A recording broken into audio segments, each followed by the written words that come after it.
بسم اللہ الرحمن الرحیم۔ السلام علیکم۔ ایک گاؤں تھا حسن پور۔ اس گاؤں میں انیس نام کا ایک شخص رہتا تھا جو بہت ہی غریب تھا، جسے کافی دن تک بھوکا رہنا پڑتا تھا۔ گھر کی حالت اتنی خراب تھی، جس گھر میں رہتا تھا وہ بھی گھر کرائے کا تھا۔ ایک دن دروازے پر کوئی دستک دیتا ہے۔ وہ اور کوئی نہیں تھا، گھر کا مالک تھا جو کرایہ لینے آیا تھا۔ انیس: ارے انیس، باہر آؤ، کہاں ہو؟ جی مالک آیا۔ مالک کے بچے، گھر کا کرایہ کون، تیرا باپ دے گا کیا؟ 3 مہینے سے تو نے کرایہ ہی نہیں دیا۔ اگر اس مہینے کرایہ نہیں ملا تو تجھے گھر سے باہر نکال پھینکوں گا اور یہ گھر خالی کرنا ہوگا۔ مالک: مجھے کچھ ٹائم دے دیجیے، میں آپ کی پائی چکا دوں گا۔ ٹھیک ہے، ابھی تو ہم جا رہے ہیں، اگلی بار کچھ نہیں سنوں گا، سامان اٹھا کر سیدھا باہر پھینک دوں گا، یاد رکھنا میری بات کو۔ انیس بہت ہی غمگین تھا۔ انیس کی سب سے اچھی بات یہ تھی کہ وہ بہت نمازی پرہیزگار تھا۔ گھر میں تنگ دستی ہونے کے باوجود بھی وہ اللہ کو کبھی نہیں بھولتا تھا اور نہ ہی نماز چھوڑتا تھا۔ اجی، باہر کون تھا اور کون ہوگا؟ مالک تھا۔ اس نے دھمکی دی ہے کہ ہم اگر گھر کا کرایہ نہیں دیں گے تو ہمیں اگلے مہینے گھر خالی کرنا پڑے گا۔ انیس کی ایک لڑکی تھی ادیبہ۔ وہ گھر کے حالاتوں کو دیکھ کر وہ بھی دکھی ہوتی تھی۔ بابا، اگر ہمیں گھر سے نکال دیا جائے گا تو ہم کہاں رہیں گے؟ تم پریشان مت ہو بیٹا، تمہارا بابا کچھ نہ کچھ انتظام ضرور کر لے گا۔ چلو اب نماز کا وقت ہو گیا ہے، نماز پڑھنے جاتا ہوں، اور تم دونوں بھی نماز پڑھ لو۔ نماز پڑھنے سے سارے مسئلے حل ہو جاتے ہیں اور اللہ ہمارا امتحان لے رہا ہے۔ انیس نماز پڑھنے کے لیے مسجد چلا جاتا ہے اور زینت اور ادیبہ گھر میں نماز پڑھنے لگتی ہیں اور رو رو کر دعا کرتی ہیں، یا میرے مالک، میرے شوہر کو کوئی کام دلا دے، گھر کی حالت اتنی بگڑ چکی ہے کہ اب برداشت نہیں ہوتا، یا اللہ اپنا رحم فرما۔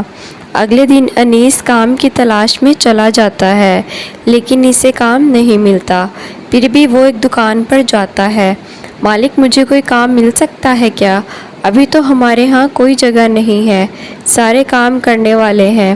انیس دکھی ہو کر شام کو گھر واپس آتا ہے۔ زینت دروازے پر کھڑی تھی، انیس کا انتظار کر رہی ہوتی ہے۔ انیس گھر میں آتا ہے، یہ لیجیے پانی پی لیجیے۔ بسم اللہ الرحمن الرحیم۔ یا اللہ، تیرا شکر ہے۔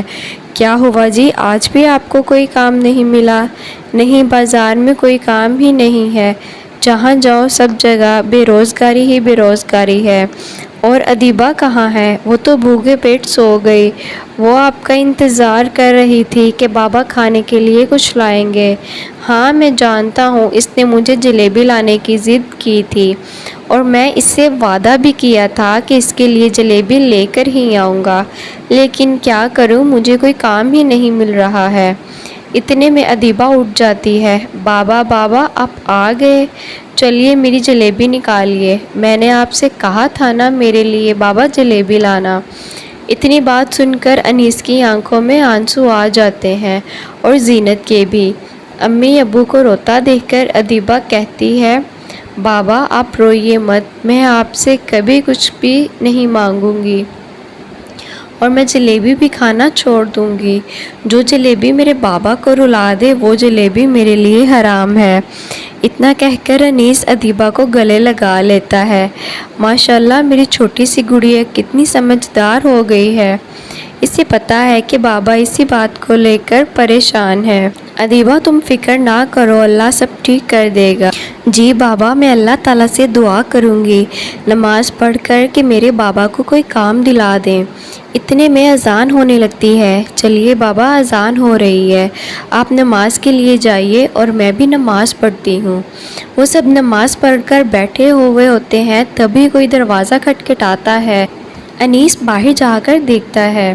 بھائی جان، آپ کون؟ بھائی صاحب، یہاں سے کوئی فقیر صاحب گزرے تھے جو میرے دروازے پر ابھی آئے تھے، وہ مجھے بول کر گئے کہ میرے 3 بچے بھوکے ہیں، مجھے کھانا دے دو۔ تو میں کچھ کھانا لینے کے لیے اندر گیا اور واپس آیا تو وہاں تھے ہی نہیں، وہ بہت تیز چل رہے تھے۔ میں نے ان کا پیچھا کیا لیکن وہ اچانک سے غائب بھی ہو گئے۔ اچھا تو یہ کھانا آپ کھا لیجئے گا، ٹھیک ہے؟ بھائی جان انیس اندر آتا ہے۔ یہ آپ کے ہاتھ میں کیا ہے؟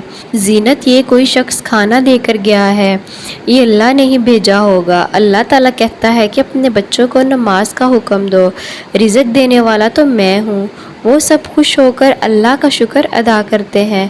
یا اللہ تو بہت ہی رحیم اور کریم ہے، وہ بھوکا کبھی سلاتا نہیں۔ سب کھانا کھانے لگتے ہیں۔ اللہ تیرا لاکھ لاکھ شکر ہے جو تو نے ہمیں رزق نوازا۔ وہ سب کھانا کھا کر سو جاتے ہیں۔ فجر کی اذان ہوتی ہے، انیس نماز کے لیے اٹھتا ہے۔ زینت ادیبہ اٹھو، فرض کی اذان ہو رہی ہے، چلو نماز پڑھ لو۔ وہ دونوں بھی اٹھ کر نماز پڑھنے جاتی ہیں۔ اچھا زینت، میں کام کی تلاش میں باہر جا رہا ہوں، شاید آج اللہ مجھے کوئی کام دلا دے۔ ٹھیک ہے، اللہ آپ کا نگہبان۔ انیس کام کی تلاش میں باہر جاتا ہے، تبھی اسے ایک ہوٹل دکھائی دیتا ہے۔ السلام علیکم بھائی۔ وعلیکم السلام بھائی صاحب، بولیے جناب۔ مجھے کام کی تلاش ہے، کیا آپ کے ہوٹل میں مجھے کوئی کام مل سکتا ہے؟ ماشاءاللہ ماشاءاللہ، دیکھو نا، میں کئی دنوں سے ہوٹل میں کام کرنے کے لیے ایک شخص کو ڈھونڈ رہا تھا، اور آج اللہ نے میری سن لی اور تمہیں بھیج دیا۔ تمہارا بھی مسئلہ حل ہو جائے گا اور میرا بھی۔ جی اللہ بہت بڑا ہے، وہ سب کی سننے والا ہے، چاہے وہ غریب ہو یا امیر۔ چلیے تو آپ اندر آ جائیے، میں آپ کو کچھ کام سمجھا دیتا ہوں۔ دیکھیے یہاں کسٹمر آئیں گے تو ان کو کھانا لا کر دینا ہوگا، یہ باورچی ہے، آپ کو اس سے کھانا لے کر کسٹمر کو دینا ہوگا، بس اتنا سا ہی کام ہے، اور پیسوں کا حساب کتاب یہ رکھ لے گا۔ ٹھیک ہے مالک۔ اس طرح انیس کو کام مل جاتا ہے۔ شام ہو جاتی ہے۔ اچھا تو مالک میں چلتا ہوں۔ بھائی رکو تو، یہ لو تمہاری آج کی تنخواہ۔ انیس پیسوں کو دیکھ کر خوش ہو جاتا ہے اور اللہ تعالیٰ کا شکر ادا کرتا ہے۔ اتنے میں باہر دو شخص اس کے پیسوں کو گنتے ہوئے دیکھ لیتے ہیں۔ وہ اصل میں چور تھے۔ ٹھیک ہے، دھیان سے جانا، چور چکے زیادہ گھومتے رہتے ہیں تو ذرا سنبھال کر۔ وہ دونوں چور انیس کا پیچھا کرنے لگتے ہیں۔ تبھی انیس کو ایک راستے میں مسجد دکھائی دیتی ہے، اذان ہونے لگتی ہے۔ چلو نماز کا ٹائم ہو گیا ہے، پہلے نماز پڑھ لیتا ہوں، پھر گھر چلا جاؤں گا۔ انیس نماز پڑھنے مسجد کے اندر جاتا ہے اور نماز پڑھ کر واپس آتا ہے۔ وہ دونوں باہر کھڑے ہوتے ہیں۔ کچھ دور چلنے کے بعد تبھی انیس کے سامنے آتے ہیں اور اسے روکتے ہیں۔ تمہارے پاس جو پیسے ہیں وہ ابھی دے دو۔ نہیں، یہ میری محنت کی پہلی کمائی ہے، میرے گھر میں کئی دنوں کے بعد آج چولہا جلے گا، اللہ کے لیے رحم کرو، میرے بچوں نے کئی دنوں سے کچھ کھایا بھی نہیں ہے، ہمیں کچھ نہیں پتا، تم یہ پیسے ہمیں نہیں دو گے تو ہم تمہیں چاقو سے مار دیں گے اور تمہارے بیوی بچے یتیم ہو جائیں گے، کیا تم یہ چاہتے ہو؟ تو ویر یہ سارے پیسے تم ہمیں دے دو۔ انیس نہ چاہتے ہوئے بھی وہ پیسے ان کو دے دیتا ہے، کیونکہ وہ نہیں چاہتا تھا کہ اس کی بیوی بچے یتیم ہو جائیں، تو اسے مجبوراً ان پیسوں کو چوروں کے ہاتھوں میں دینا پڑتا ہے۔ ارے کالو، آج تو مزے ہی آ گئے، اتنے سارے پیسے مل گئے، چلو باس کے پاس چلتے ہیں، تم دونوں نے بہت بڑا ہاتھ مارا ہے، شاباش میرے بھائی۔ ادھر انیس روتا ہوا گھر جاتا ہے اور دل میں سوچتا ہوا جاتا ہے کہ آج میرے گھر پر کیا بنے گا، میرے بیوی بچے کئی دنوں سے بھوکے ہیں، آج بھی مجھے خالی ہاتھ جانا پڑ رہا ہے، یا اللہ میری مدد عطا فرما۔ انیس بہت ہی غمگین اور دکھی ہو کر گھر پہنچتا ہے۔ بابا آپ آ گئے۔ انیس کچھ نہیں بولتا اور سیدھے جا کر بیٹھ جاتا ہے۔ ادیبہ بابا کی آنکھوں میں نمی دیکھتی ہے۔ آپ رو کیوں رہے ہیں؟ امی جان ادھر آئیے، دیکھیے نا، بابا کچھ نہیں بول رہے ہیں اور صرف روئی جا رہے ہیں۔ کیا ہوا جی، آپ اتنے غمگین کیوں ہیں؟ کہ آج بھی آپ کو کام نہیں ملا؟ تو کوئی بات نہیں، مجھے کام تو ملا، لیکن کیا؟ مجھے راستے میں دو چوروں نے روک لیا۔ چوروں نے مجھے چاقو دکھا کر سارے پیسے چھین لیے اور بول رہے تھے کہ پیسے نہیں دو گے تو ہم تمہیں مار دیں گے۔ میں نے اس ڈر سے انہیں سارے پیسے دے دیے۔ یا اللہ رحم فرما، میرے شوہر کی پہلی کمائی انہیں واپس کر دے، میری نماز کی لاج رکھ لے میرے مالک۔ اتنے میں اذان ہونے لگتی ہے۔ چلو اللہ رحم فرمانے والا ہے، وہ کبھی کسی کو مایوس نہیں ہونے دیتا۔ انیس نماز کے لیے مسجد چلا جاتا ہے۔ ادیبہ اور زینت نماز پڑھنے لگتی ہیں۔ وہ نماز پڑھ کر رو رو کر دعا مانگتے ہیں، یا میرے اللہ رحم فرما، ہم غریبوں کی اتنی آزمائش کیوں لیتا ہے میرے مالک، تو سب جانتا ہے ہم سب پر کیا گزر رہی ہے، ایسا نہ ہو جائے ہمیں گھر سے بے گھر ہونا پڑے، یا میرے مالک ہمیں بے گھر ہونے سے بچا لے، تو سب کی سننے والا ہے، ہم نے سنا ہے کہ تو بچوں کے سب سے زیادہ قریب رہتا ہے، تو یا میرے اللہ میری دعا کو قبول فرما، میرے بابا کے جس نے بھی پیسے چرائے ہیں اس پر اپنا عذاب نازل فرما، وہ کبھی خوش نہ ہو میرے مالک، جو کسی بھوکے کی روٹی چھینتا ہے ان پر اپنا قہر نازل فرما، ان کو ہدایت دے میرے مالک۔ دیکھ ادیبہ کی دعا فرش سے عرش تک ٹکراتی، تبھی آسمان میں بجلی کھڑکنے لگتی ہے، تیز ہوا چلنے لگتی ہے۔ ارے یہ کیسی آواز آئی، ابھی تو سب بالکل صاف تھا، اچانک یہ تیز بارش اور طوفان کہاں سے آنے لگا؟ تبھی آسمان سے ایک روشنی نکلتی ہے اور ان دونوں چوروں پر پڑتی ہے، اور ان دونوں چوروں کی آنکھوں کی روشنی چلی جاتی ہے۔ باس باس ہمیں کچھ نہیں دکھائی دے رہا، باس ہمیں بچا لو باس، ارے تم کمینوں نے کسی اللہ کے نیک بندے کے پاس سے پیسے چرائے ہیں، چلو میرے ساتھ اس اللہ کے نیک بندے کے پاس پیسے واپس کر لیں، نہیں تو ہمیں اللہ تعالیٰ کے عذاب سے کوئی نہیں بچا سکے گا۔ میرے اللہ معاف کر دے، ہم کبھی چوری نہیں کریں گے اور تیری راہ میں آ جائیں گے۔ وہ تینوں اللہ سے معافی مانگتے ہیں اور انیس کے گھر جاتے ہیں اور دروازہ کھٹکھٹاتے ہیں۔ کون ہے دروازے پر؟ ہم وہی چور ہیں جنہوں نے تم سے پیسے چرائے تھے۔ انیس یہ سن کر باہر آتا ہے اور کیا دیکھتا ہے کہ ان دونوں کی آنکھوں سے خون نکل رہا ہوتا ہے۔ ان دونوں کو یہ کیا ہو گیا؟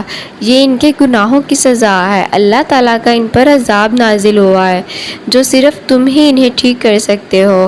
لو بھائی یہ تمہارے سارے پیسے واپس رکھ لو۔ اتنے میں زینت اور ادیبہ بھی آ جاتے ہیں۔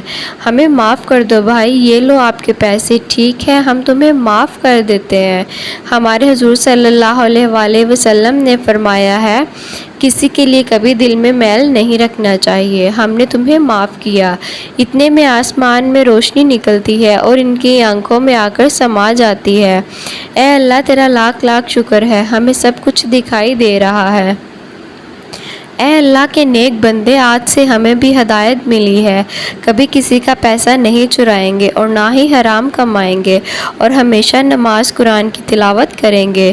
زندگی کا ایک ہی مقصد اپنی زندگی راہ الہی میں لگانا۔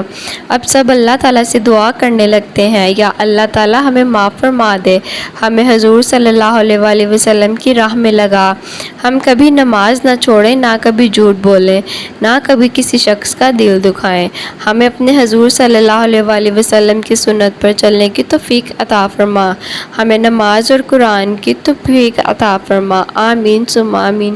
پیارے ناظرین، کمنٹ کر کے ضرور بتائیے گا ویڈیو آپ کو کیسی لگی، ویڈیو اچھی لگے تو لائک کریں اور چینل کو سبسکرائب کر کے ہماری حوصلہ افزائی ضرور کر دیں۔ اللہ رب العزت آپ کا اور میرا حامی و ناصر، دعا میں یاد رکھیے گا۔ اللہ حافظ۔